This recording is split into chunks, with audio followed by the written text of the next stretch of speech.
Hai, selamat datang di YouTube channel Westina. Selamat merangkai desain terindahmu. Halo, jumpa lagi dengan saya Vesnina dengan materi penempatan desain hiasan ya. Seperti yang kita tahu bahwa desain hiasan itu berfungsi ya untuk memperindah desain struktur ya. Jadi kita harus tahu persis tempatnya kita membuat apa dan menghias di mana begitu. Contohnya ya. Contohnya kita mau menghias taplak meja makan ya. Tentu kita tidak akan menghias di permukaan ya, tentu kita pada bagian bawah nih, misalnya seperti ini. Nih. Ini adalah meja makan. Ini taplaknya, tentu tidak akan sini kita menghias. Kita akan hias di tepi sini mejanya.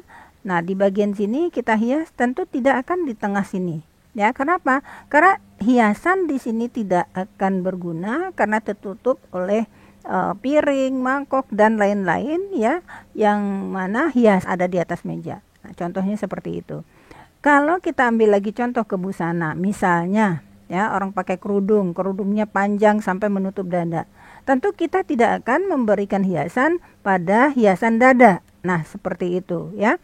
Nah, untuk membuat penempatan hiasan ini ya ada beberapa tempat. Pertama adalah di pusat ya, pusat. Kedua adalah tengah. Ketiga adalah tepi. Empat adalah pinggir. 5 adalah sudut. Nah, ya. Kelima-lima ini bisa kita buat ya di dalam kalau misalnya lenan rumah tangga, misalnya ya, misalnya kalau lenan rumah tangga itu kan taplak meja, sarung bantal, spray, hordeng. Nah, itu. Kalau kita misalnya di dalam taplak membuat taplak meja gitu.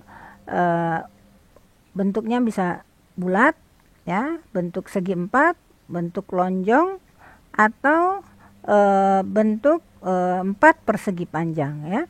Nah, seperti yang saya sudah siapkan ini ya, ini adalah area bulat ya, ini adalah area bulat. Ini adalah area bulat.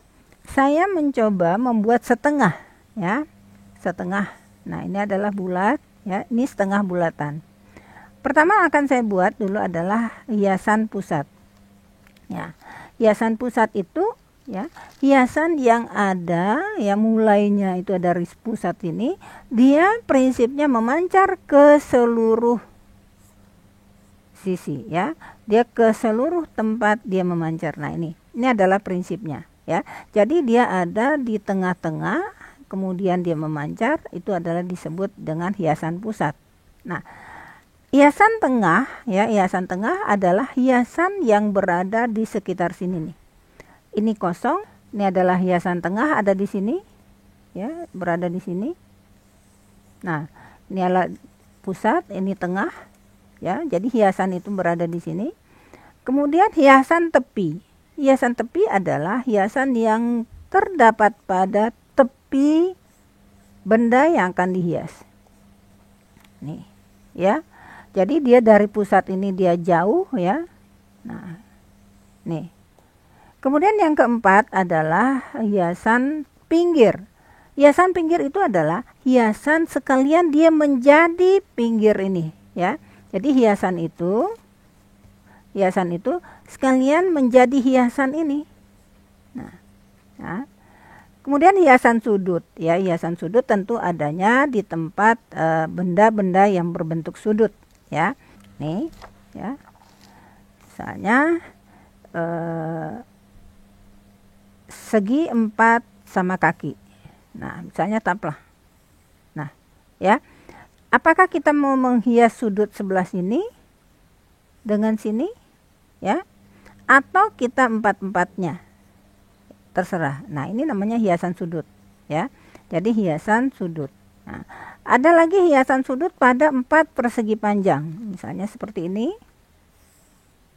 Ya. Nih. Di sebelah sini berbentuk sudut, ininya sama. Nah, ini juga sudut juga ya. Nah, ini tempat-tempat kita boleh menempatkan hiasan ya. Jadi kalau kita membuat desain hiasan, kita harus kenal dulu benda apa yang kita akan hias ya. Benda apa? Apakah taplak meja ruang tamu? Boleh. Taplak meja ruang tamu boleh ya di sini, atau dia hiasan pusat. Boleh. Karena di ruang tamu itu kan hanya diletakkan paling vas bunga atau apa menjadi hiasan kecil-kecil sehingga hiasannya masih terlihat ya. Di dalam bidang kota, mana yang disebut dengan hiasan pusat? Bisa berbentuk ini nih, jadi tidak bulat begini ya, karena ini adalah areanya 4 persegi panjang, jadi hiasan pusatnya ini. Hiasan tengahnya mana? Nah, hiasan tengahnya di sini ya. Ini hiasan tengah.